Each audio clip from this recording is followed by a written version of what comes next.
What's your mission in life? Why you do whatever you do? In terms of the motivations, I guess the sort of kind of a long version of the explanation, but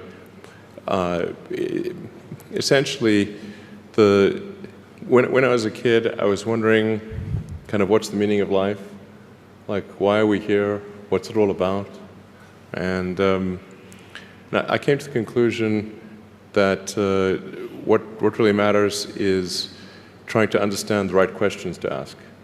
And the more that we can increase the scope and scale of human consciousness, the better we are able to ask these questions. And so I think that there's certain things that are necessary to ensure that the future is good.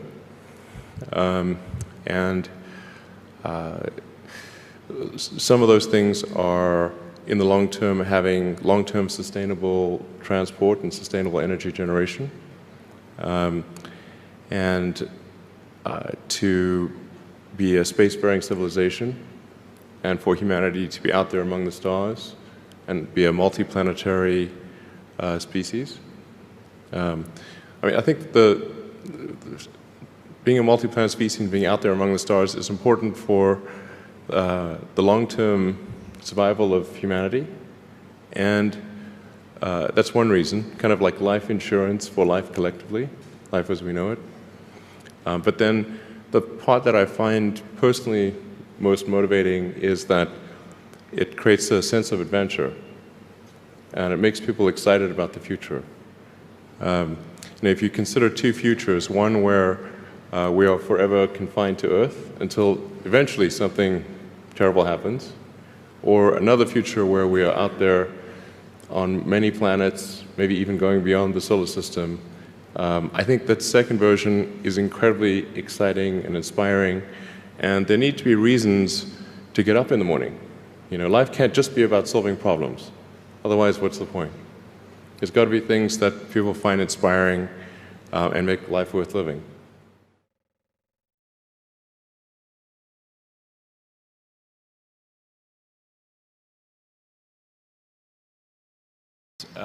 Some of them are going to sound like, well, you've heard it before, but it's worth re-emphasizing. I think the first is you need to work, depending upon how well you want to do, and particularly if you're starting a company, you need to work super hard. So what does super hard mean? Well, when my brother and I were starting our first company, instead of getting an apartment, we just rented a small office and we slept on the couch. And we showered at the YMCA, and we're so hard up we had just one computer, so the website was up during the day, and I was coding at night, 7 days a week, all the time. And I sort of briefly had a girlfriend in that period, and in order to be with me, she had to sleep in the office. So work hard, like every waking hour. That's the thing I would say particularly if you're starting a company. And if you do simple math, say like, okay, if somebody else is working 50 hours and you're working 100, you'll get twice as much done in the course of a year as the other company. The other thing I'd say is that if you're creating a company or if you're joining a company, the most important thing is to attract great people. So either join a group that's amazing, that you really respect, or if you're building a company, you've got to gather great people. All a company is a group of people that have gathered together to create a product or service. And so depending upon how talented and hardworking that group is, and the degree to which they are focused cohesively in a good direction, that will determine the success of the company. So do everything you can to gather great people if you're creating a company. Then I'd say focus on signal over noise. A lot of companies get confused. They spend money on things that don't actually make the product better. So, for example, at Tesla, we've never spent any money on advertising. We put all of the money into R&D and manufacturing and design to try to make the car as good as possible. And I think that's the way to go. So for any given company, just can keep thinking about, are these efforts that people are expending, are they resulting in a better product or service? And if they're not, stop those efforts. And then the final thing is to sort of, don't just follow the trend. So you may have heard me say that it's good to think in terms of the physics approach of first principles, which is, rather than reasoning by analogy, you boil things down to the most fundamental truths you can imagine, and you reason up from there. And this is a good way to figure out if something really makes sense, or if it's just what everybody else is doing. It's hard to think that way. You can't think that way about everything. It takes a lot of effort. But if you're trying to do something new, it's the best way to think. And that framework was developed by physicists to figure out counterintuitive things like quantum mechanics. So it's really a powerful method. Anyway, so that's, and then I think the final thing I would encourage you to do is, now is the time to take risk. You don't have, you don't have kids. Your obligation. Well, sorry, probably don't have kids. But as you get older, your obligations increase. So and once you have a family, you start taking risk not just for yourself, but for your family as well. It gets much harder to do things that might not work out. So now is the time to do that before you have those obligations. So I would encourage you to take risks now. Do something bold. You won't regret it. Thank you. And I think it's also important to reason from first principles rather than by analogy. So the normal way that we conduct our lives is we reason by analogy. We're doing this because it's like something else that was done, or it's like what other people are doing. Me Too type ideas. Yeah, Slight iterations take, on a theme, and it's because it's kind of mentally easier to reason by analogy rather than from first principles. But by first principles is kind of a physics way of looking at the world, and what that really means is you kind of boil things down to the most fundamental truths, and say, okay, what are we sure is true, or as sure as possible is true, and then reason up from there. That takes a lot more mental energy. Give me an example of that. Like, what's one thing that you've done that on that you feel has worked for you? Sure. So somebody could say, in fact people do, that battery packs are really expensive, and that's just the way they'll always be, because that's the way they've been in the past. You're like, well, no, that's pretty dumb, because if you applied that reasoning to anything new, then you wouldn't be able to ever get to that new thing. Right. It's like you can't say, oh, horses. Nobody wants a car because horses are great and we're used to them and they can eat grass and there's lots of grass all over the place, and there's no gasoline that people can buy, so people are never going to get cars. Right. People did say that. And for batteries, they would say, oh, it's going to cost.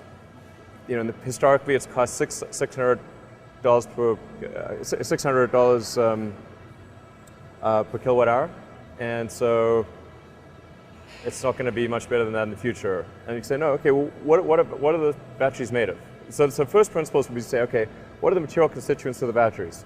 What is the spot market value of the material constituents? So you can say, okay, it's got cobalt, nickel, aluminum, carbon, and some polymers for separation, and a steel can. So break that down on a material basis and say, okay, what if we bought that in the London Metal Exchange, what would each of those things cost? Like, oh, geez, it's like $80 per kilowatt hour.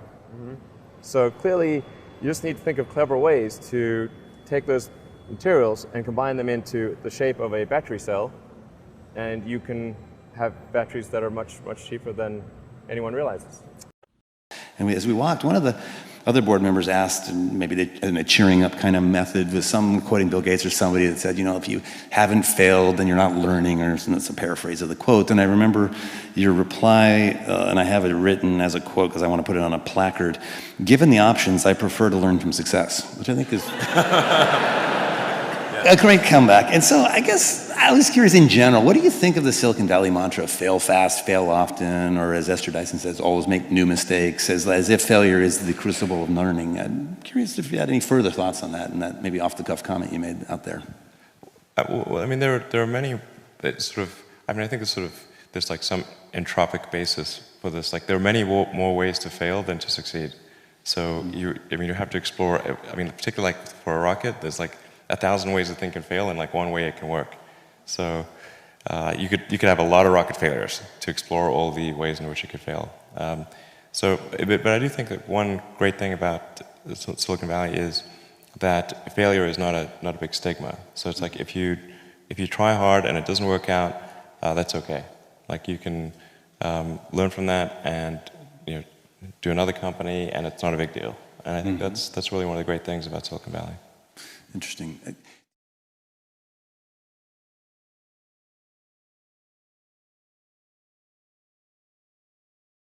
All right, last question. 3 pieces of advice to entrepreneurs. What are your 3 pieces? I'm an entrepreneur, so you can share them with me. Okay.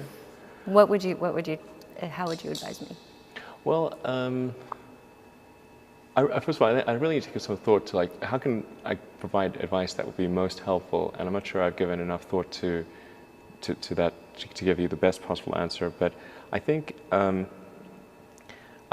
certainly being focused on something that you're confident will have high value to someone else, and just being really rigorous in making that assessment, because people tend to, a natural human tendency is wishful thinking.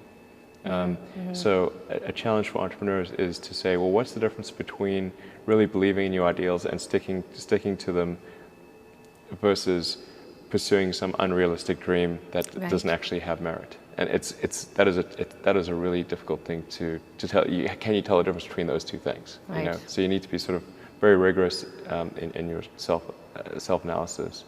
I think certainly extremely tenacious, and then just work like hell. I mean, you just have to put in, 80 to 100-hour weeks every week. Gosh, And that's then a lot of work. all those things improve the odds of success. Okay. I mean, if other people are putting in 40-hour work weeks and you're putting in 100-hour work weeks, then even if you're doing the same thing, you know that in 1 year you will achieve what they achieve. You will achieve in 4 months what it takes them a year to achieve. Okay. I like your work ethic. So, all right. Thanks, Elon. SpaceX's lack of experience bothers some NASA legends like Apollo astronauts Neil Armstrong and Gene Cernan. They've testified to Congress that the Obama administration's drive to commercialize space could compromise safety and eventually cost the taxpayers. Now is the time to overrule this administration's pledge to mediocrity. There are American heroes who don't like this idea. Neil Armstrong, Gene Cernan have both testified against commercial spaceflight and the way that you're developing it, and I wonder what you think of that. I was very sad to see that, because those guys are, those guys are heroes of mine, so it's really tough.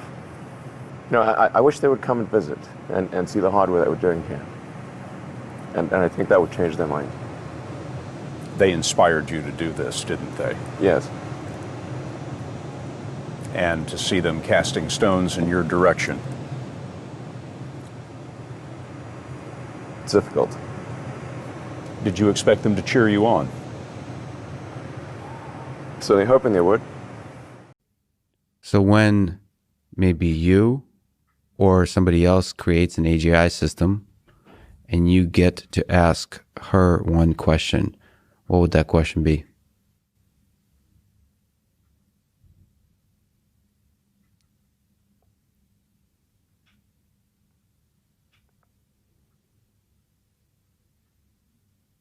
What's outside the simulation? I think successful entrepreneurs probably come in all sizes, shapes, and flavors. I'm not sure there's any one particular thing. For me, some of the things I've described already, I think, are very important. I think really an obsessive nature with respect to the quality of the product is very important. So, being obsessive compulsive is a good thing in this context.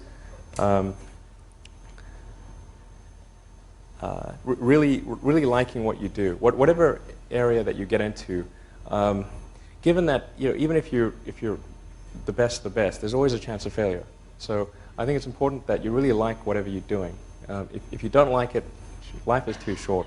I'd say and also if you like what you're doing, you think about it even when you're not working. I mean, it's something that your mind is drawn to. And if you don't like it, you just really can't make it work, I think. Different question it's a little bit off topic, but it's in the news, or it's becoming more in the news. So it's about crypto assets, crypto, Crypto, seriously? Chris, seriously, very seriously. I think you and Jack Dorsey have chatted a bit recently about this, right? Bitcoin and Ethereum scammers were so rampant on Twitter that I said to just join in. It's like, I said like 1 point, want to buy some Bitcoin? Yes. And then my account got suspended because they obviously had like some automatic rule that if you try to sell Bitcoin or something, and I was just joking. Yeah. So my question is it's a little different from cryptocurrencies. Although, given your history in the payments ecosystem, it would be very interesting to know if you agree with Jack, and there is going to be one native cryptocurrency when it comes to the internet. He thinks it's Bitcoin. It's interesting. I have some friends of mine that are kind of really involved in crypto. I mean, I think like the Bitcoin structure was quite brilliant. Yeah, it seems like there's some merit to Ethereum as well. And maybe some of the others. But, I'm not sure. I'm not sure that it would be a good use of Tesla resources to get involved in crypto. I mean, we're really just trying to accelerate the advent of sustainable energy. And I mean, I think actually one of the downsides of crypto is that computationally, it's like quite energy intensive. So like there had to be some kind of constraint on the creation of crypto. So, but it's very energy intensive to create like the incremental Bitcoin at this point. Yeah, but by the same time, there were $1.3 trillion worth of transactions in Bitcoin, and we don't see it here because it's not for pizza or Coke. It's business to business in Africa. Yeah, but we think it is business to business in Africa, where it is prohibitively expensive to convert from one nation's currency to another. You have to go through the dollar. I mean, it really is very important it's money over IP for them. It's free transmission of money. And that's really important to opening up the world. And, Yeah. It bypasses currency controls. Yes. Yeah. Yes. Yeah. Yes. It's well, and paper money is going away. Yes. And crypto is a far better way to transfer value than pieces of paper. That's for sure. Without a doubt. That has its pros and cons. Just to clarify, Tesla's not going to start selling Bitcoin anytime soon. Okay, you heard it here first, even though everyone thought that. No. So, well, we thank you so much for doing this. And thank you for just doing what you're doing to change the world and make it a better place. Thanks. That's what we're doing in terms of it. No, seriously. I always think of Silicon Valley, that, comedy. Have you seen that show? It's pretty funny. I'm sure I didn't. But, it's like literally every company. Sure, every time my company did. Pretty often, yeah. Oh, that's what people say. Yeah, like literally every company. Okay, well, but you're really doing it, and you're really doing making it. the world a better place by social mobile crypto. This is so different. This is so different. We totally agree with you. Yeah. So, yeah. Okay. No, you're doing the real thing. Cool. So thank you. Thanks. Actually, I think it's better being older and having a kid. I appreciate it more. Yeah. Babies are awesome. They are pretty awesome. They're awesome. Yeah. I mean, also, I've spent a lot of time on AI and neural nets, and so you can sort of see the kind of the brain develop, which is, what an AI neural net is trying to simulate what a brain does, basically. and you can sort of see it learning very quickly. I think possessions kind of weigh you down. They're kind of an attack vector. You know, he'll say, "Hey, billionaire, you got all this stuff." Like, well, now I don't have stuff. Now what are you gonna do? Attack vector meaning like people target it. Yeah. Interesting. Yeah. Like I have a bunch of houses, but I don't spend a lot of time in most of them, and that doesn't seem like a good use of assets. Like somebody could probably be enjoying those houses and get better use of them than me. You know, I started having like some privacy issues where like people would, like lots of people just like come to my house and, you know, start climbing over the walls and stuff. So like, man, for sure in recent like years, billionaire has become a pejorative, like it's a pejorative. So like it's like that's a bad thing. Which I mean, I think doesn't make a lot of sense in most cases. If you basically organized a company, like so, like how does this wealth arise? It's if you organize people in a better way to produce products and services that are better than what existed before, and you have some ownership in that company, then that essentially gives you the right to allocate more capital. So there's a conflation of consumption and capital allocation. I do think in the United States especially, there's an overallocation of talent in finance and law. Basically, too many smart people go into finance and law. So, you know, this is both a compliment and a criticism. We should have, I think, fewer people doing law and fewer people doing finance and more people making stuff. And you know, manufacturing used to be highly valued in the United States, and these days it's not. It's often looked down upon, which I think is wrong. Does it really make sense for me to spend time designing and building a house, and I'd be real, you know, get like OCD on the little details and the design, or should I be allocating that time to getting us to Mars? I should probably do the latter. So, you know, like what's more important, Mars or a house? I like Mars. Okay, that it could, in principle, fix almost anything that is wrong with the brain, and it could restore limb functionality. So if you've got interface into the motor cortex and then an implant that's that's like a microcontroller in your muscle groups, you could then create a neural shunt that restores somebody who's a quadriplegic to full functionality. Like they can walk around, be normal. Whoa. We're already partly a cyborg or an AI symbiote, essentially. It's just that the data rate to the electronics is slow, especially output. Like you're just going with your thumbs. What's your data rate? Maybe optimistically 100 bits per second. That's being generous. And now the computer can communicate at like, you know, 100 terabits. I mean, ultimately, if you want to go with full AI symbiosis, you'll probably want to do something like that. I'm not sure what would happen to language, but you could probably, in a situation like this, you would be able to it would be like, kind of like the Matrix. You want to speak a different language, no problem. Right. Just wire it, or just download the program. But yeah, I mean, you could save state and restore that state into a biological being if you wanted to in the future. In principle, there's like nothing like from a physics standpoint that prevents us recall everything. Just like it's a movie, crystal clear, including all the entire sensory experience, emotions, everything, and play it back. Right now, here's the thing: you are a brain in a vat. Then that vat is your skull. Yes. And everything you see, feel, hear, everything, all your senses are electrical signals. Everything. So you can think of this as being like the computer, the AI is like a third layer, a tertiary layer. So that is like that could be symbiotic with the cortex. It would be much smarter than the cortex, but you'd essentially have 3 layers, and you actually have that right now. Your phone is capable of things, and your computer is capable of things that your brain is definitely not. You know, storing terabytes of information perfectly, doing incredible calculations that we couldn't even come close to doing. You have that with your computer. It's just like I said, the data rate is slow. The connection is weak. And here's another sort of interesting idea, which is, because you can say, like, where did consciousness arise?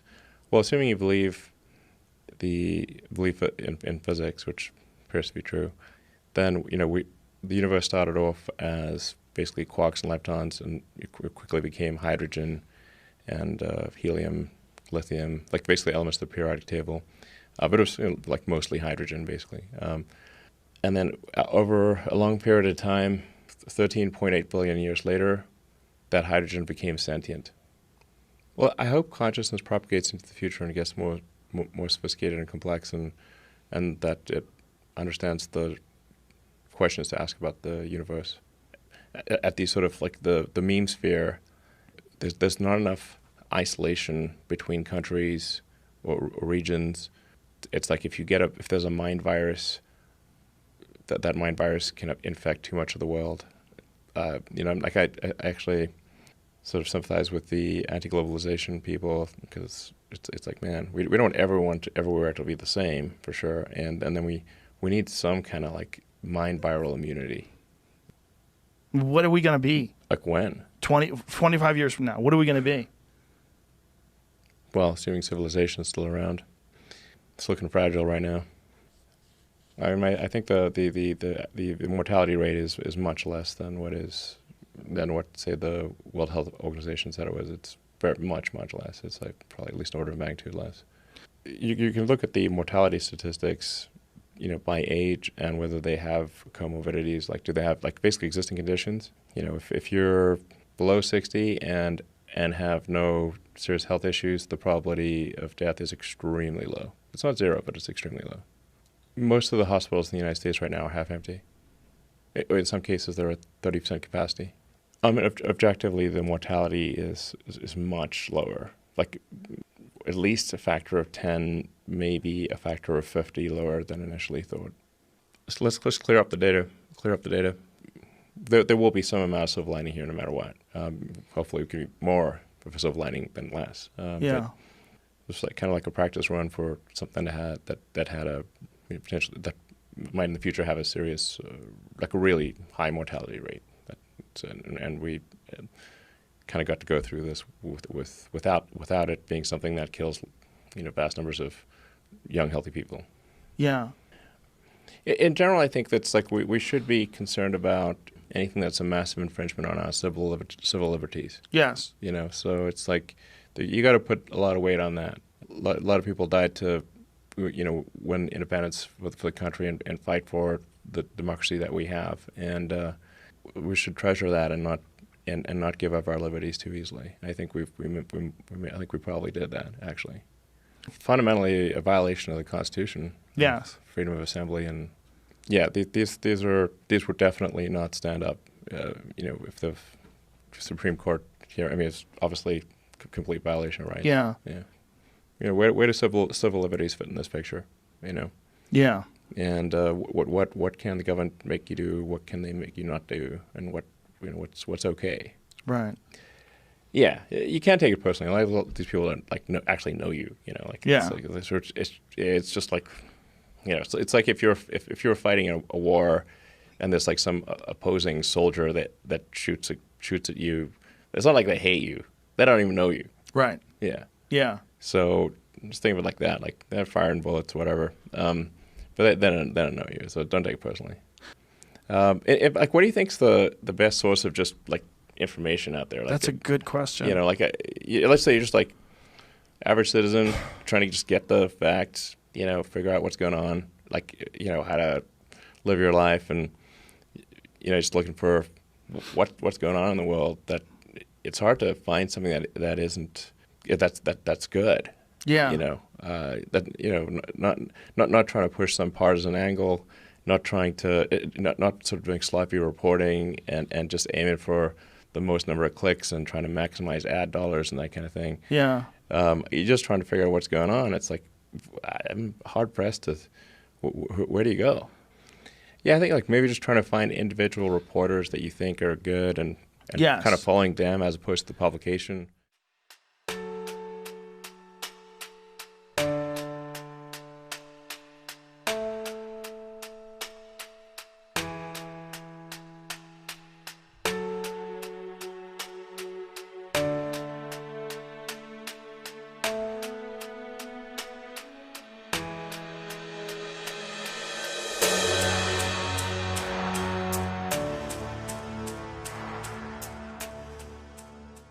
Yeah, so I noticed I picked up two kind of themes from what you were discussing. One was somewhat audacious goals, and the other was I don't think I heard you use the word profit in anything that you spoke about. You seem to be each thing is pointed at like reinvigorating an industry or bringing back space missions. How much of your success do you attribute to having really audacious goals, or versus just not being focused on the short term, money coming in, or I don't know, investors? Unfortunately, one does have to be focused on the short term and money coming in when creating a company, because otherwise the company will die. So I think that a lot of times people think like creating a company is going to be fun. I would say it's not. It's really not that fun. I mean, there are periods of fun, and there are periods of where it's just awful. And particularly if you're the CEO of the company, you actually have a distillation of all the worst problems in the company. There's no point in spending your time on things that are going right. So you only spend your time on things that are going wrong. And there are things that are going wrong that other people can't take care of. So you have like the worst. You have a filter for the crappiest problem in the company, the most pernicious and painful problem.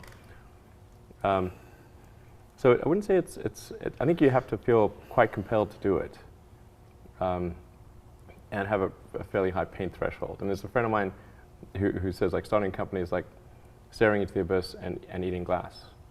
And there's some truth to that.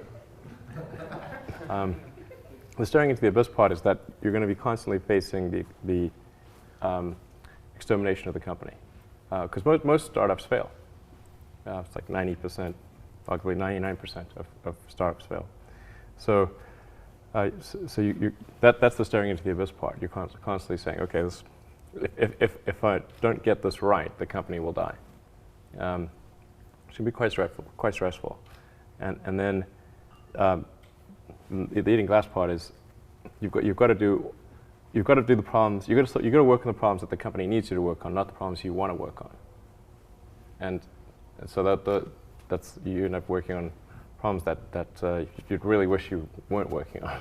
And so that's the eating glass part. And that goes on for a long time. So how do you keep your focus on the big picture when you're constantly faced with, we could be out of business in a month? Well, it's just a very small percentage of mental energy is on the big picture. Like you know where you're generally heading for, and the actual path is going to be some sort of zigzaggy thing in that direction. You try not to deviate too far from the path that you want to be on, but you're going to have to do that to some degree. But I don't want to diminish the. I mean, I think the profit motive is a good one if the rules of an industry are properly set up. So there's nothing fundamentally wrong with profit. In fact, profit just means that people are paying you more for whatever you're doing than you're spending to create it. That's a good thing. and if that's not the case, then you'll be out of business, and rightfully so. Because you're not adding enough value. Now, there are cases, of course, where people will do bad things in order to achieve profit, but that's actually quite unusual. I mean, because usually the rules are set up mostly correctly, like not completely, but mostly correctly. Well, I think we have time for one more question. Joel, yeah, I have an important one. Okay, very good. Yes. Okay, so a few months ago you teased Hyperloop, and we haven't heard anything since. So first of all, a few of us engineers were talking about it, and I think we have a few ideas if you need help. But if you feel comfortable, maybe you could tell us a little bit more. I was reading about the California high-speed rail, and it was quite depressing, because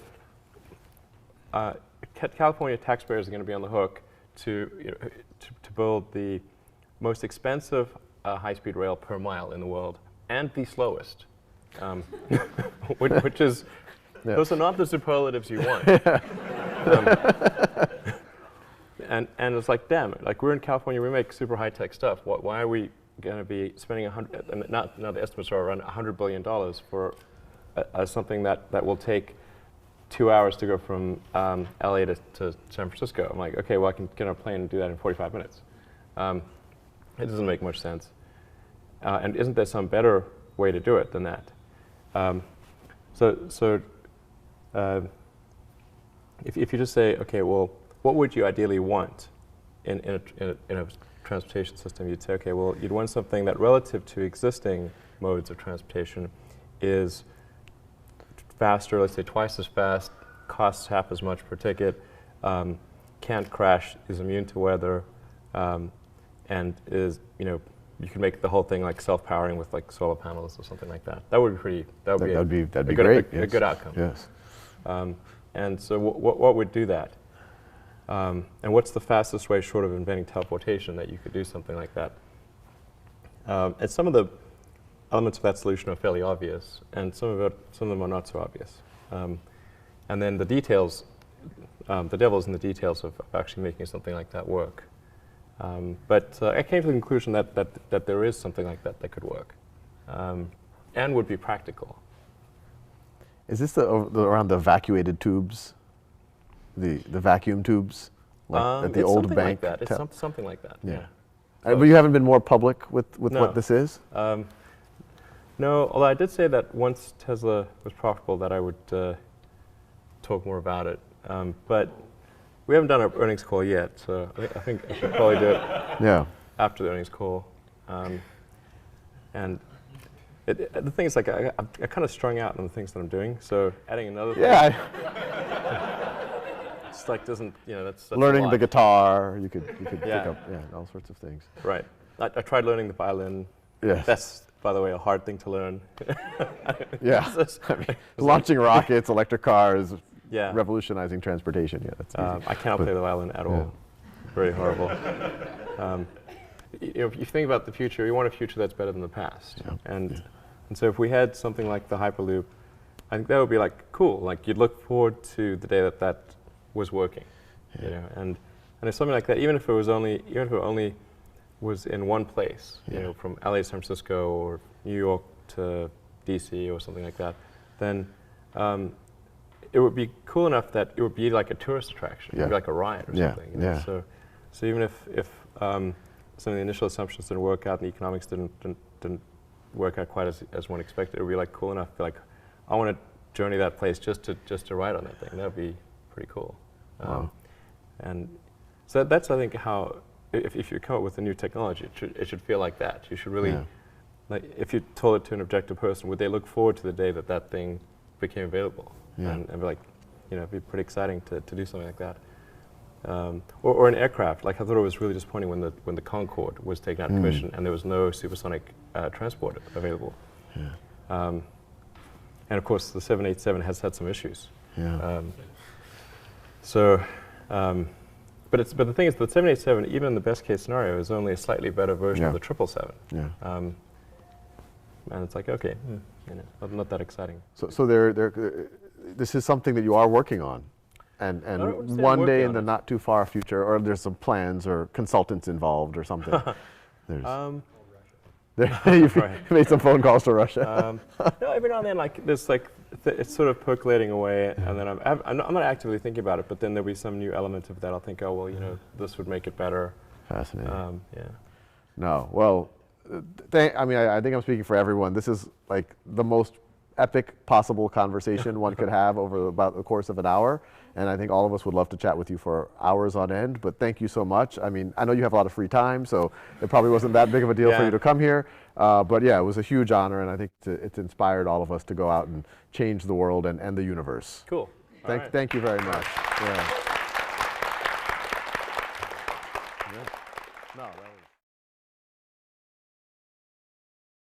Do you have a message for the climate change skeptics and the big oil people?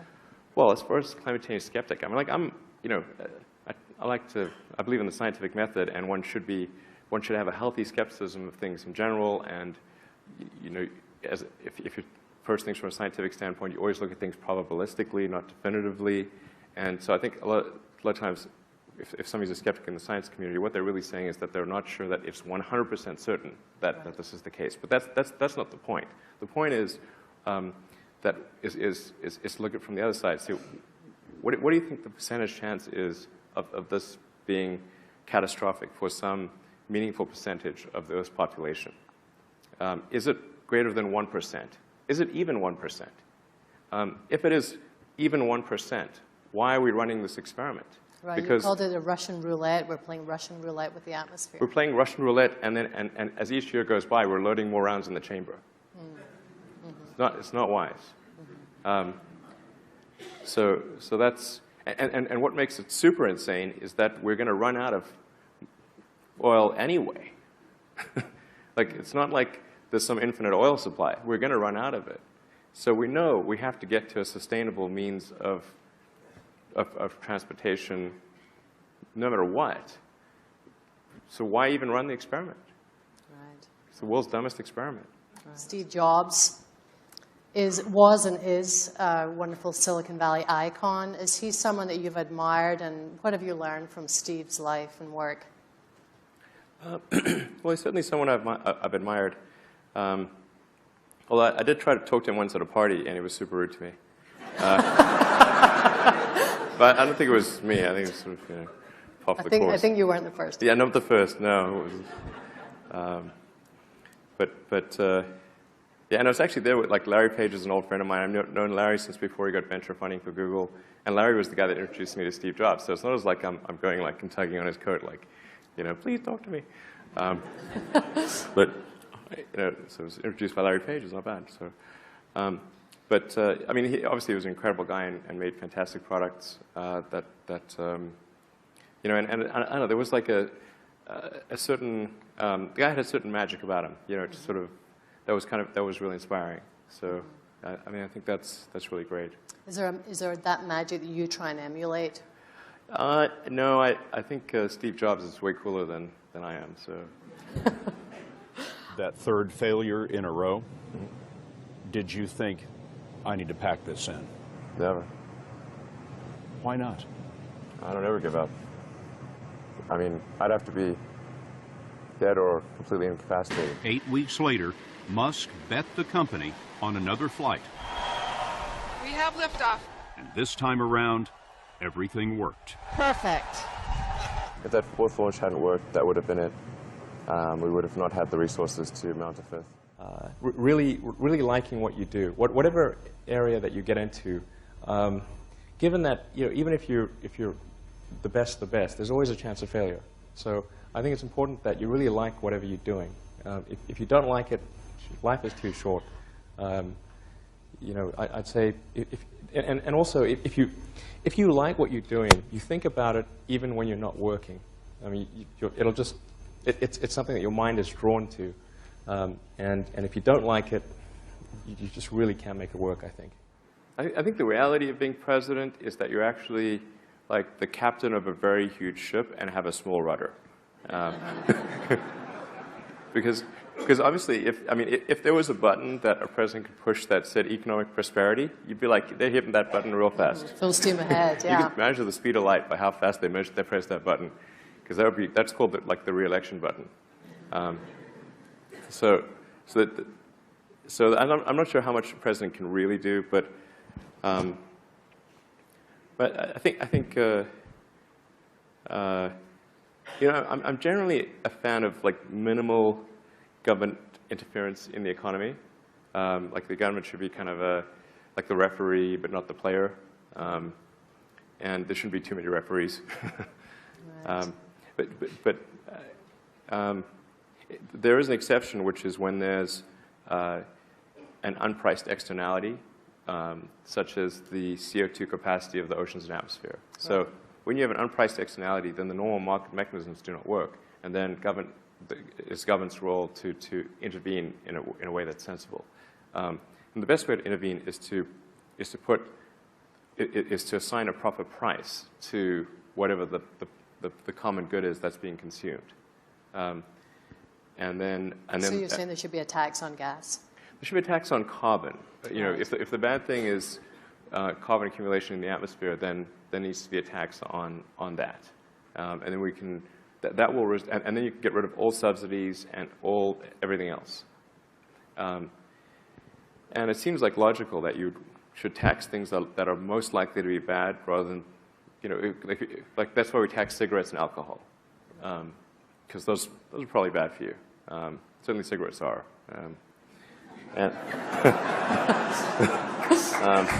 I think currently what we're doing right now, which is mining and burning trillions of tons of hydrocarbons that used to be buried very deep underground, and now we're sticking them in the atmosphere and running this crazy chemical experiment on the atmosphere.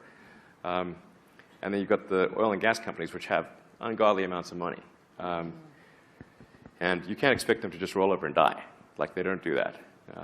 So actually what they much prefer to do is spend enormous amounts of money lobbying and running bogus ad campaigns and that kind of thing to preserve their situation. I think the first is you need to work, depending upon how well you want to do, and particularly if you're starting a company, you need to work super hard. So what does super hard mean? Well, when my brother and I were starting our first company, instead of getting an apartment, we just rented a small office and we slept on the couch.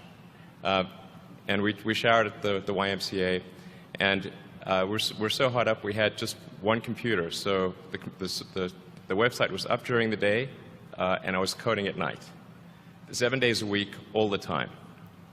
And I sort of briefly had a girlfriend in that period, and in order to be with me, she had to sleep in the office. So work hard, like, I mean, every waking hour. That's the thing I would say, particularly if you're starting a company. And I mean, if you do simple math, say like, okay, if somebody else is working 50 hours and you're working 100, you'll get twice as much done in the course of a year as the other company. The other thing I'd say is that if you're creating a company or if you're joining a company, the most important thing is to attract great people. So either join a group that's amazing, that you really respect, or if you're building a company, you've got to gather great people. I mean, all a company is a group of people that have gathered together to create a product or service. And so depending upon how talented and hardworking that group is, and the degree to which they are focused cohesively in a good direction, that will determine the success of the company. So do everything you can to gather great people if you're creating a company. Then I'd say focus on signal over noise. A lot of companies get confused. They spend money on things that don't actually make the product better. So, for example, at Tesla, we've never spent any money on advertising.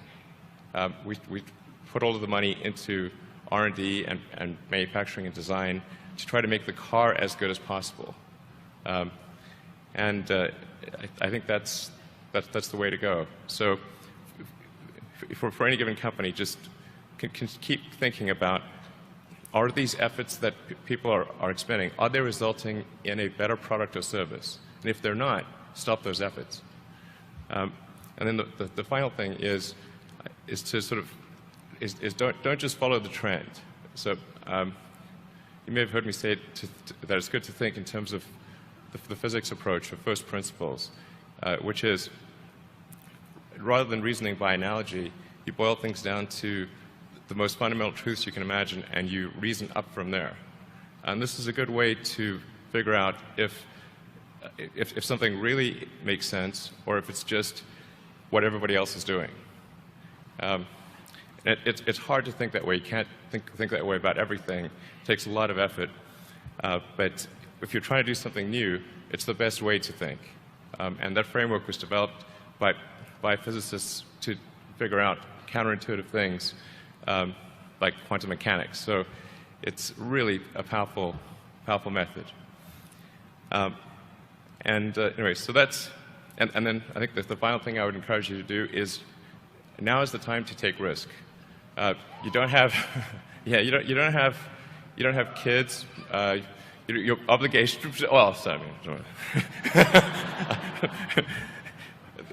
Probably don't have kids. But as you get older, your obligations increase. So and once you have a family, you start taking risks not just for yourself but for your family as well. It gets much harder to do things that might not work out. So now is the time to do that before you have those obligations. So I would encourage you to take risks now. Do something bold. You won't regret it. Thank you. And I was trying to think what would most influence the future. What are the problems that we have to solve? And I actually talked a lot to friends and my housemates and that kind of thing, and dates, which was maybe not the best thing. So, yeah. Actually met a woman I dated briefly in college, who now works at Scientific American as a writer, and she related the anecdote that we went on a date. All I was talking about was electric cars. That was not a winning conversation. So it was a bit of a monologue, was it? Yeah, she said she said the first question I asked her was, "Do you ever think about electric cars?" She said, "No." She never does. So you learn from that. That wasn't the best stand-up line. Wasn't great. But it has recently it's been more effective. There you go. I know this man. So when I was thinking of what I thought would affect the world as a student, it wasn't really from the standpoint of those are the things I'll get involved in. It was kind of more in the abstract. These are the things I think will happen that will affect the world, but not that I will be involved in them. As it turns out, I have. But I always thought that we would make much more progress in space, and it just didn't happen. It was really disappointing. So. Yeah, I was really quite bothered by it. So, when we went to the moon, we were supposed to have a base on the moon. We were supposed to send people to Mars, and that stuff just didn't happen. We went backwards. We got the space shuttle, but the space shuttle could only go to low Earth orbit, whereas Saturn V could go to the moon. Now the space shuttle's gone, and so that just seemed like a really bad thing. So. I thought, well, maybe it was a question of there not being enough attention or will to do this. But this was a wrong assumption. So but that's the reason for the greenhouse idea. It was the thought was if there could be sort of a small philanthropic mission to Mars. So I was expecting to lose all the money that I invested in that. But if we could send a small greenhouse to the surface of Mars with seeds in dehydrated nutrient gel, and you hydrate it upon landing, and you'd have this great shot of little greenhouse with little green plants on a red background. I thought that would get people excited. So you literally imagined a photograph inspiring a new generation? Yeah, you've got to sort of imagine the money shot, if you will. So yeah, I think green plants and red background would be that. And people tend to get interested and excited about precedents and superlatives. So this would be the furthest that life's ever traveled, the first life on Mars, as far as we know. And I thought, well, maybe that would result in a bigger budget for NASA, and then we could sort of resume the journey. That was the basic idea. All right. Hi, everybody. Welcome to Satellite 2020.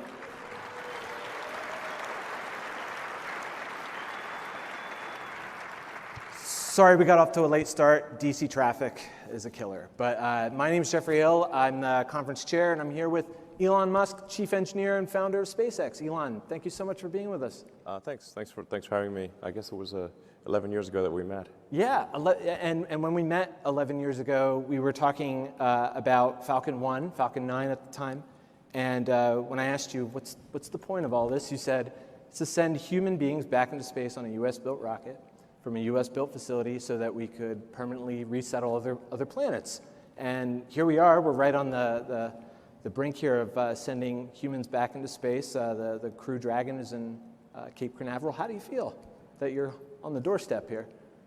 Yeah, it's great that we're about to launch people to orbit. It's been a long time. Long road. 18 years. Yeah. Kid could be in college by now. Yeah. Is it like sending your kid off to college? Well, we haven't done it yet, but it's a long time. You're packing the bags. You're ready to go. Can you talk about the road from the space shuttle to the Crew Dragon? Like, talk about what are some of the challenges that you faced in creating a human-rated spacecraft for human space flight? What were some of the challenges that you encountered along the way? Well, the thing that concerns me most right now is that unless we improve our rate of innovation dramatically, then there is no chance of a base on the moon or a city on Mars. Yeah, this is my biggest concern. I mean, Crew Dragon was, we've already taken it to the space station and back. Mm-hmm. You know, a lot of people aren't aware of that. Mm-hmm. We just had like basically a dummy, you know. So, and then since then we've done massive amount of testing, you know, pushing all the corner cases, and just a truly ridiculous amount of testing. It's like definitely hat us off to the Dragon engineers and supporting team at NASA for going through a truly staggering number of tests. Now that said, Dragon really is just a low Earth orbit transport vehicle. Mm-hmm. It's really just, it's capable of taking a few people at what is still a very high cost to Earth orbit. I mean, technically we could send people around the moon on Dragon, but I'm not sure we'd want to. It's too small, you know. So it's good to get this done, but I think we need to be very careful of getting stuck in a local maximum. And you know, the space shuttle was something that was really stuck in a local maximum for a long time. Mm-hmm. And yeah, we don't want to be that situation. I mean, frankly, why does Soyuz still fly? I mean, Korolev is probably turning in his grave right now. Mm-hmm. Right. It's an interesting question. It was designed in the 50s. Yeah, right. Right. If you told them, if you told Korolev and the other guys that we'd still be flying Soyuz in 2020, they'd be like, "That's crazy." Yet we are. So we don't want to be in that situation. You know, it's a solid vehicle. It's just like it's time to move on. Right. Right. And so I know we started late. I sourced a lot of these questions from the public and the audience. We're also going to do a Q&A here. So I'm just going to jump right into the questions that we received. So, I mean, the most popular question we got was like, what are the greatest challenges or the biggest challenges we face in expanding our presence in space and exploring and eventually resettling new worlds? There's really just one thing that matters, that is a fully and rapidly reusable rocket. That's the one thing that matters. And it needs to be reasonably big, or your payload to non-payload ratio will be kind of whacked. You know, won't be good. So, just like you wouldn't want a super tanker growing, like container ships, you have a container ship with thousands of containers. You don't, have like a bunch of tiny ships with little outboards on them cruising across the Pacific. That would be silly. So you have big ships when you want to go long distances with serious cargo. So we need a fairly big, but definitely rapidly and completely reusable rocket. This is the fundamental thing. Without that, we're going nowhere. And What level of reusability is SpaceX actively pursuing for Falcon 9, for Dragon, for Starship?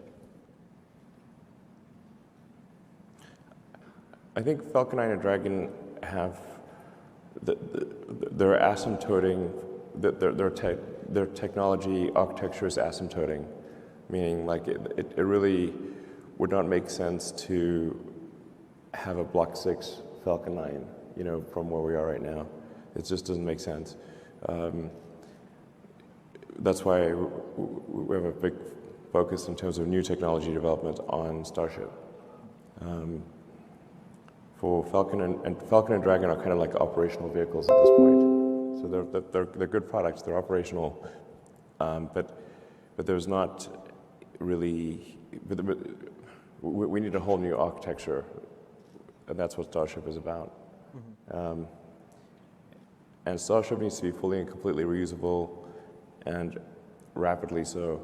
I mean, it's being designed for about to be relaunched an hour after landing, with zero nominal work. Like you could have scheduled maintenance, or you could have like something like a squawk issue, just like commercial aircraft. But you're expected. The only thing you expect to change on a regular basis is propellant, and it's got to be fast. So now for the ship, you got to wait unless you're launching due east from the equator. You've got to figure out some way to get the ship orbital ground track to pass over the landing site. Otherwise, you're too far away.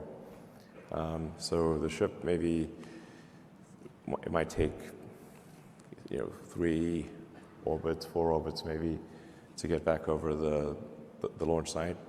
But I think we want to aim for a capability of 3 flights a day for the ship. Wow. Most of which is taken up with getting the orbital ground track to come over the launch site. Mm-hmm. Yeah. And then an hour for everything else. And everybody's interested in the mission to Mars, planetary resettlement. When we're talking about reusability for the launch vehicle, what are your thoughts on in-space resource utilization?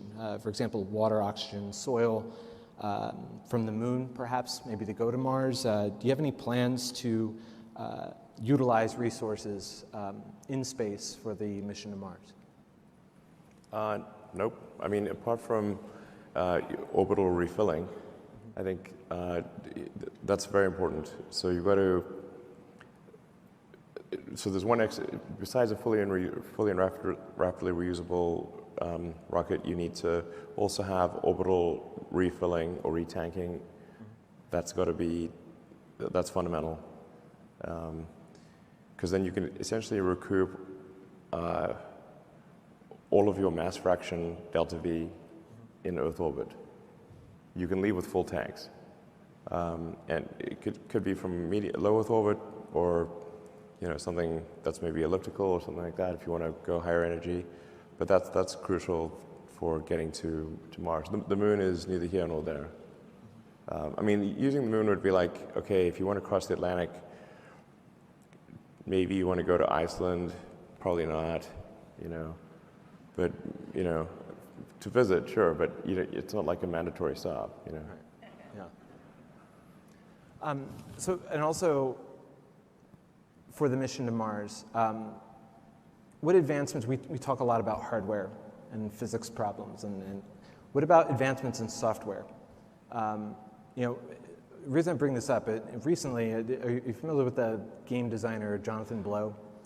He referenced you in a keynote he was given, and he said that you had talked about technology naturally decays because skills naturally fade, and one of the things he identified was a decay in software, a degradation in software. Is this something we have to address in doing something like going to Mars, and since all of this stuff runs on software?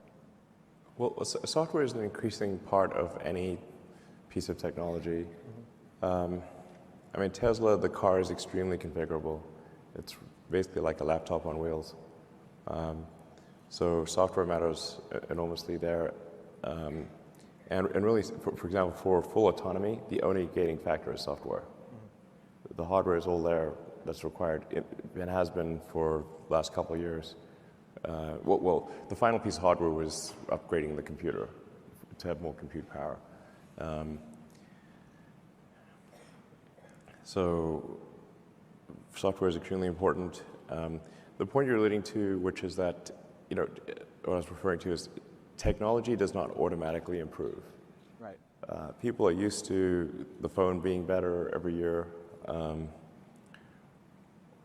Although, and I'm an iPhone user, but I think like some of the recent software updates have been like not great. Certainly feeding it to that point. It like broke my email system. Like what the? This is like quite fundamental. So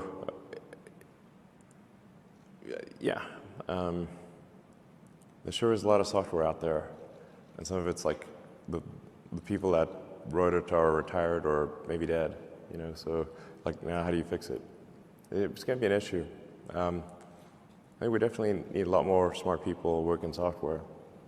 And not just troubleshooting old problems. Not just troubleshooting old problems. It's actually very important to retire old code bases and not just maintain them forever, because the difficulty of maintaining them becomes extremely high. Yeah. At a certain point, you just got to redo the code base. So we'll come back to the Mars mission because I know we've got some audience questions on that. We're at a satellite conference, so I'm going to ask you some questions about satellites. Starlink. What's the long-term vision for Starlink? How do you see the role of Starlink as it relates to mobile broadband and 5G? Sure. So, I mean, the whole purpose of SpaceX is really to help make life multiplanetary. But the revenue potential of launching satellites, servicing the space station and whatnot, that's, taps out around $3 billion a year. But I think providing broadband is more like an order of magnitude more than that, probably $30 billion a year, as a rough approximation. And we're still like probably below 5% at that point. So it's not like, I want to be clear, like, it's not like Starlink is some huge threat to telcos. I want to be super clear, it is not. In fact, it will be helpful to telcos because Starlink will serve the hardest to serve customers that telcos otherwise have trouble doing with landlines or even with cell radio stations, with cell towers. 5G is great for high density situations like being here in DC or New York, San Francisco, that kind of thing. 5G is great for high density situations, but it's actually not great for the countryside. For rural areas, it's not great. You need range, and so any kind of sparse environment, 5G is really not well suited. But it's great for city dense city situations. So Starlink will effectively serve the 3 or 4% hardest to reach customers for telcos, or people who simply have no connectivity right now, or the connectivity is really bad. So I think it will be actually helpful and take a significant load off the traditional telcos. Okay. And I was going to ask you what customers were ideally suited for Starlink, but I guess since you mentioned that it would be these 3 to 4% at the very something like that at the very edge. What is the customer experience like then for those people, and what's the cost of acquiring the services? Well, it will be it should be a good experience because it'll be very low latency. And we're targeting latency below 20 milliseconds. So somebody could play a fast response video game at a competitive level. Right. Like that's the threshold for the latency. So then, and bandwidth. Bandwidth is a very complex question. But let's just say somebody will be able to watch high-def movies, play video games, and do all the things they want to do without noticing speed. Right. And then the challenge for anything that is space-based is that the size of the cell is gigantic. You know, so it's like I said, it's great for very low to maybe medium sort of sparsity situations, but it's not good for high density situations. We'll have some small number of customers in LA, but we can't do a lot of customers in LA because the bandwidth per cell is simply not high enough. What does the equipment on the ground look like for this? So the ground equipment just looks like well, I think like I said, I think it looks like a UFO on a stick. So at least the version 1 of the user terminal will actually have actuators on it so that it can improve the pointing accuracy. So you don't have to. It's very important that you don't need a specialist to install. The goal is that the instructions in the box there's just 2 instructions and they can be done in either order. Point at sky, plug in. And you do it either order, sequence doesn't matter, and it will work. Plug and play. Literally, but also point at sky. You can't see the satellites. If you can't see the satellites, it can't see you. Just wanted to talk about just some of the design concerns that were raised by astronomers. Can you talk about a little bit about how you working with astronomers to alleviate these concerns, or are you working on the design or altering it, or are the concerns overblown? I mean, how do you feel about what has been raised? I am confident that we will not cause any impact whatsoever in astronomical discoveries. Okay. 0. That's my prediction. So you're not launching them? We'll take corrective action if it's above 0. So you're not giving like Orion a hat or anything like that? Everything's... No, I mean, sometimes people get a little excited because when the satellites are first launched, that they're tumbling a little bit, so they're going to blink, and because they haven't stabilized, and they're raising their orbit, so they're lower than you'd expect, and they're kind of necessarily going to reflect in ways that is not the case when they're on orbit. But now that the satellites are on orbit, I'd be impressed if somebody can actually tell me where all of them are.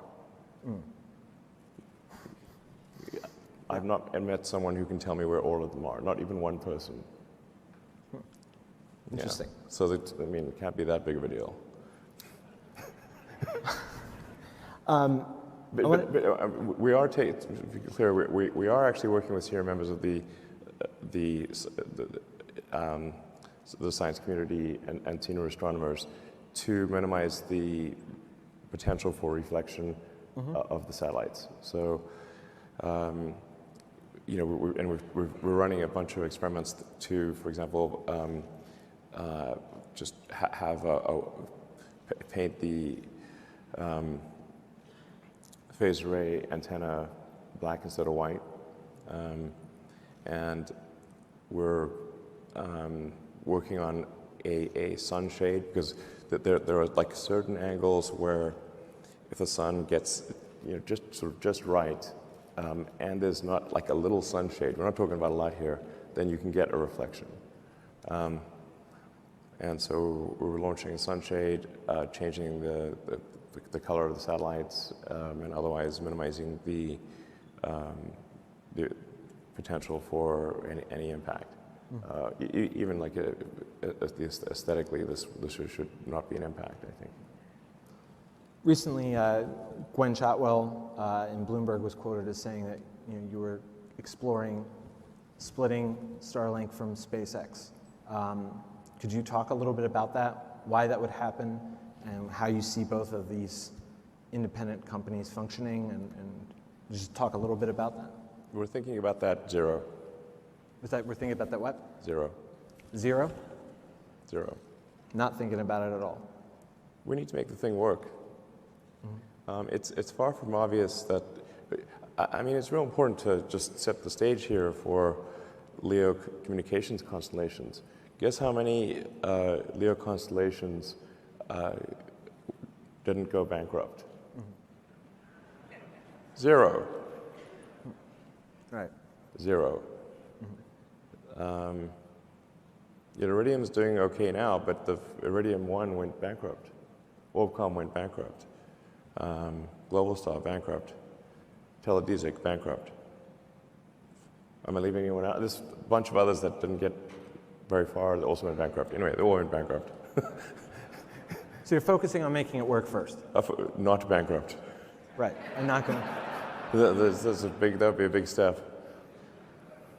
To have like more than 0 in the not bankrupt category.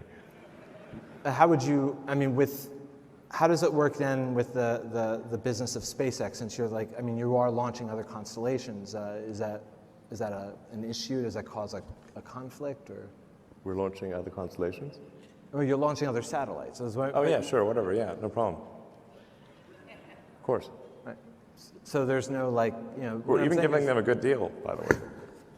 Like, no problem. You want to launch constellation on SpaceX? Sounds good to me. So, I mean, I think that, I think there's the world seems to have an insatiable appetite for bandwidth. So we're certainly happy to launch other satellites, and we don't think Starlink is going to destroy all other satellites or something like that. Or definitely not. All right. Yeah, we just want to be in the not bankrupt category. That's our goal.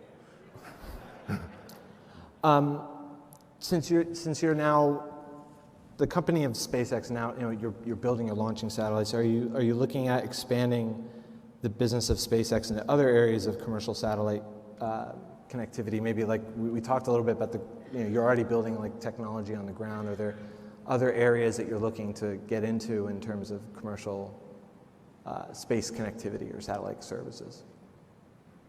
No, there's 2 major new technology programs at SpaceX. That's Starlink and Starship.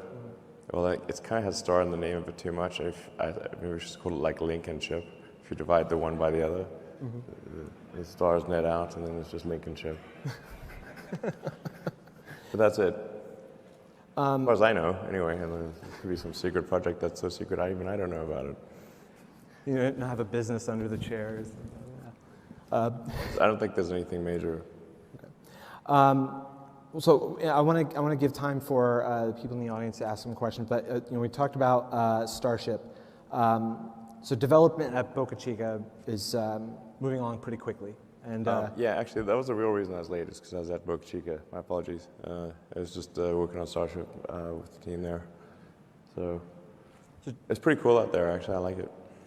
And tell us a little bit about the work that's underway, what we can expect in the future for Starship. Well, we're building a production line. Production line is the hard part. Making one of something well, at this point, like frankly, designing rockets is not that hard. Especially if it's an expendable rocket, it's not really a hard problem. You can literally read books that'll tell you exactly how to do it. The hard part is now actually building that thing even once is hard, and then building a production line is 1,000% harder, like at least 1,000% harder.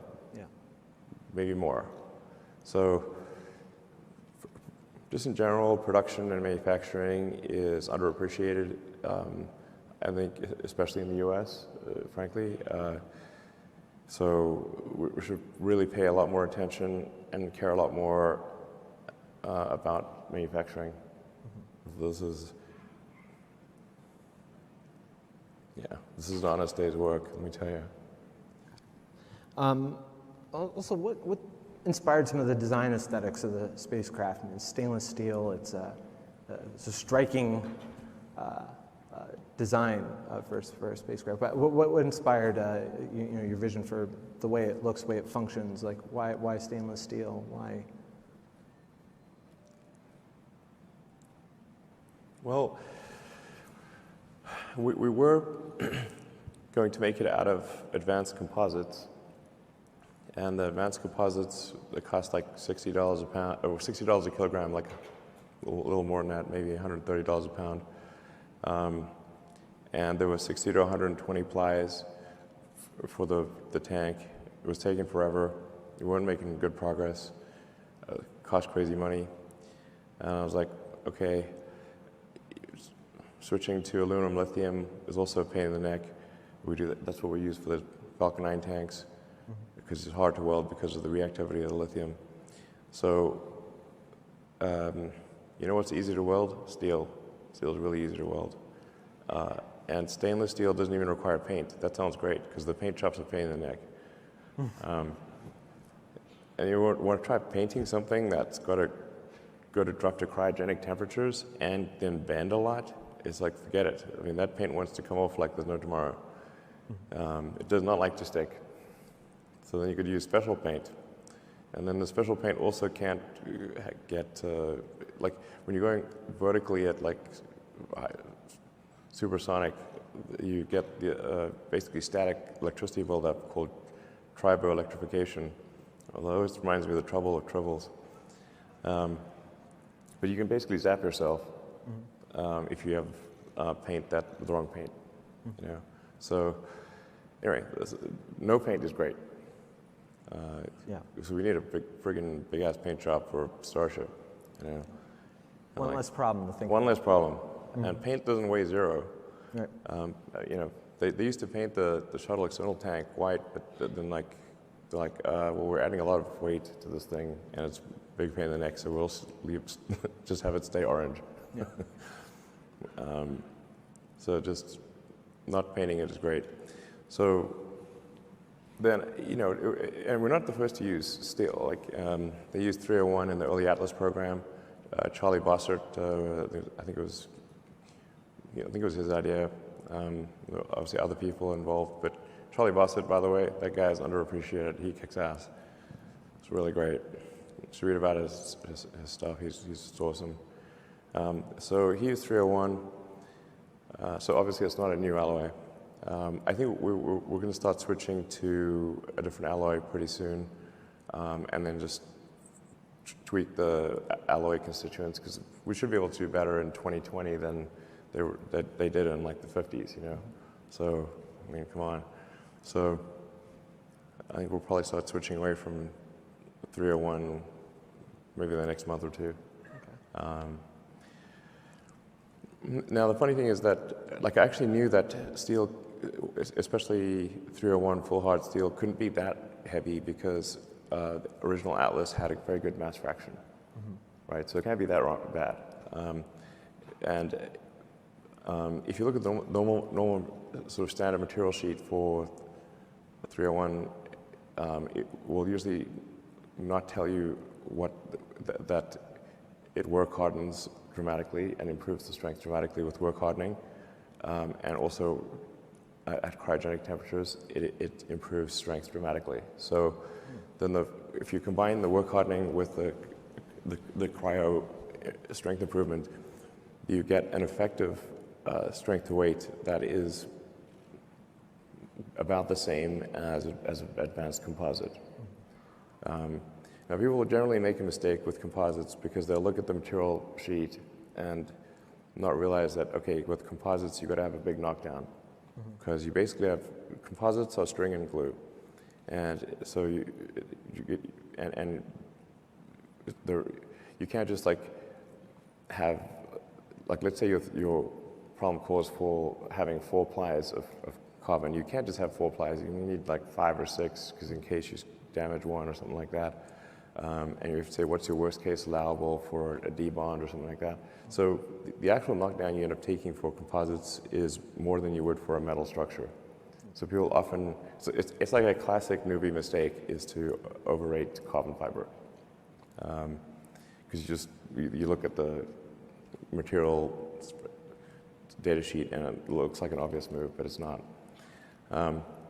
So anyway, so at cryogenic temperatures, the steel has a de facto strength to weight about the same as advanced composite.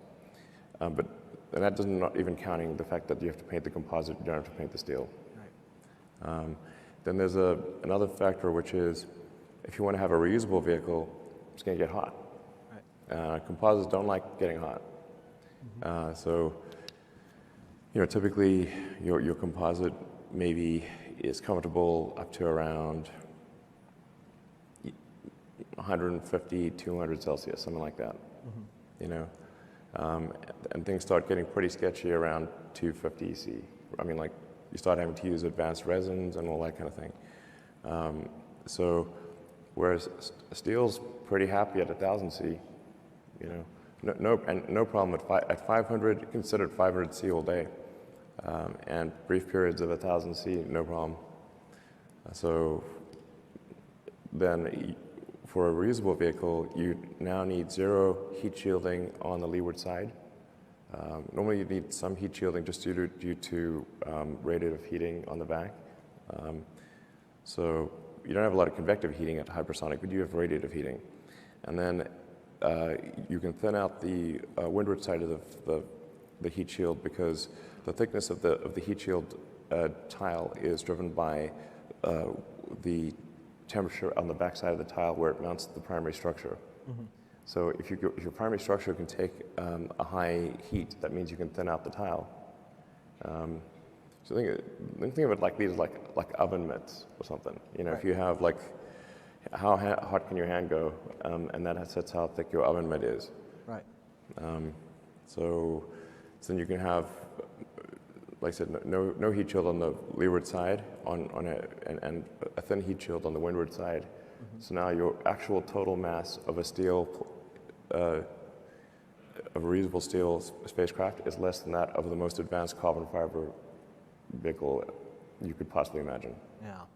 Wow. But this happened by accident, by the way. This may sound like some great insight, but it actually happened because we were moving too slowly on composite, and I was like, we cannot move this slowly or we'll go bankrupt. So just do this with steel. So the design has to be focused on problem solving. Otherwise, you're going to spend too much time trying to figure. You don't start with a. Yeah. Yeah, I'm like sort of taking to management by rhyming. If the schedule is long, your design is wrong. Right. This is very true. That's good point. Yes. With that, I want to go to some audience questions. We asked the audience through the app to submit us questions, so I believe we have a few that we've pulled here. So we've got some over here. Can we? And can you come closer over here so we can see you? Let's say. All right. Our first question. Hello, I'm Jaden Zundel. I'm a graduate student at Stanford. My question for you is, as you look back on your career in the space industry, what has been the most surprising or unexpected challenge that you faced? And along those lines, if you were to go back in time and talk to your 20-year-old self, would you do anything differently? Go back in time to your 20-year-old self. I mean, I think it would make far fewer mistakes. Obviously, if I could go, like, here's a list of all the dumb things you're about to do. Please do not do them. Wouldn't we all? It'd be a very long list, and like here, let me write it down or something. I mean, hindsight's 20/20, so it's hard to say. I mean, I've made so many foolish mistakes. I have lost count, honestly. I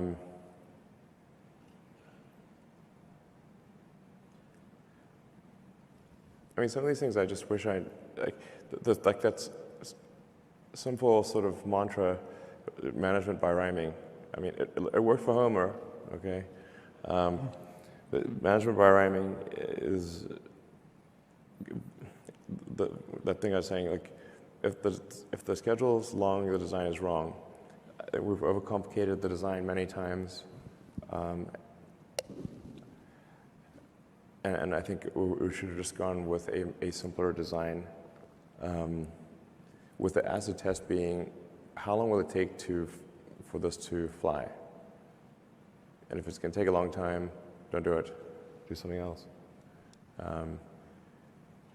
If you look at, say, Falcon 9, it's got an aluminum lithium tank, but then the unpressurized structures are carbon fiber composite. And really, one of the worst possible things you could do to a joint is take something with a high coefficient of thermal expansion, high CTE, take it from room temperature to cryo, and then connect it to something that has 0 CTE, basically 0, like carbon fiber. So now you've got a real pain in the ass joint, basically. Right. So in order for that to work, you've got to, the tank's got to shrink radially, and you've got these super expensive, heavy bolts that are like a beam and bending across, that are then taking load into the interstage, and they desperately want to shear off or snap off. This is crazy. Really you should just have a continuous metal structure. That's obvious. That should be done. That'd be way better. Things expand to fully available resources. So then, like sometimes you should say no to things that you don't. Like the original Falcon 1 team, which did the fairing, tanks, engines, everything pretty much, was maybe a little over 100 people. Okay. And now SpaceX is like 6,000 people, I think, something like that. So really just simplify your product as much as possible. And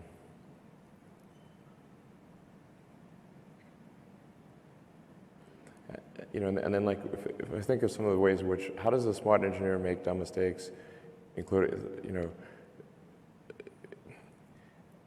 is optimize something that shouldn't exist. Don't optimize something that shouldn't exist. But people are trained to do this in college. You can't say no to the professor. The professor's going to give you the exam, and you've got to answer all the questions, or they will get angry. And give you a bad grade. So then you always optimize you always answer the question. A lot of the times you should say this is the wrong question. Right. In fact, the question is definitely wrong to some degree, just how wrong. And I think just generally taking the approach that your design is some degree wrong, probably a lot more than you think. Your goal is to make it less wrong over time. Do we have let's go to another question.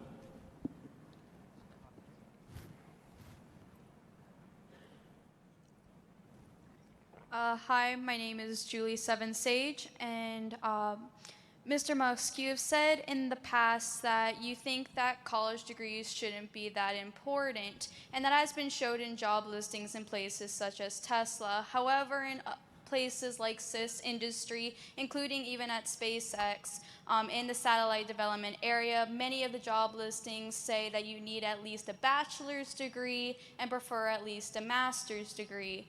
So my question to you is, with more jobs asking for higher levels of degrees, that scholarships are not changing amounts, and that it's getting harder and harder every year to pay tuition, even with using scholarships, how can colleges and industries make it easier to afford college, but at the same time being able to pay grad students and employees well, and also to make sure that there is a large-scale access to good colleges, especially to underprivileged communities, so that everyone can be a part of the future we're building? Thank you.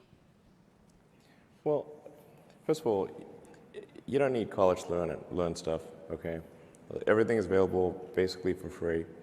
You can learn anything you want for free. It is not a question of learning. There is a value that colleges have, which is like, seeing whether can somebody work hard at something, including a bunch of sort of annoying homework assignments, and still do their homework assignments, and kind of soldier through and get it done. That's like the main value of college. And then also, if you probably want to hang around with a bunch of people your own age for a while instead of going right into the workforce. So I think colleges are basically for fun and to prove you can do your chores, but they're not for learning. There it is. I know we started late, and I know we don't have much time left, but to build on Julie's question here, how does somebody like you with a very long-term mission of going to Mars, how are you cultivating the next generation of leadership to take you there? Because I mean, this is a long-term project. We might not be around to see us finally resettle on Mars. I mean, or maybe. No, I mean, I hope I'm not dead by the time people go to Mars. That would be a great outcome, I think. I might be, if we don't improve our pace of progress, I'm definitely, going to be dead before we go to Mars. So I'm just would like to not be dead by the time we go to Mars. That's my aspiration here. So if it's taken us 18 years just to get ready to do the first people to orbit, we better improve our rate of innovation, or, based on past trends, I am definitely going to be dead before Mars. So, we've got to improve our pace of innovation a lot. So yeah.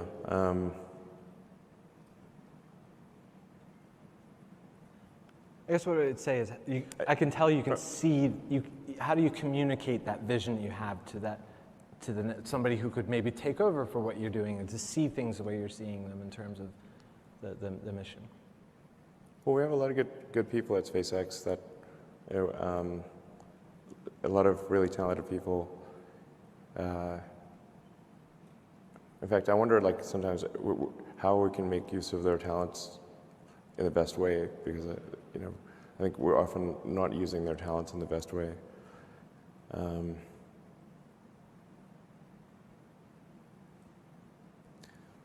Yeah, but to the point of the question that was just asked, I want to make sure Tesla recruiting does not have anything that says requires university, because that's absurd. But there is a requirement of evidence of exceptional ability. You just can't, if you're trying to do something exceptional, they must have evidence of exceptional ability. I don't consider going to college evidence of exceptional ability. In fact, ideally, you dropped out and did something. I mean, obviously, look at Gates is a pretty smart guy, he dropped out. Jobs, pretty smart, he dropped out. Larry Ellison, smart guy, he dropped out. I'm obviously not needed. So, did Shakespeare even go to college? Probably not. Well, thank you so much. I wish we could take more audience questions. I know we have a hard stop, but thank you, Elon, for stopping by. Thank you. Let's give him a round of applause for stopping by and speaking to us. Enjoy the rest of your evening, and see you soon. Right. Thank you very much. All right.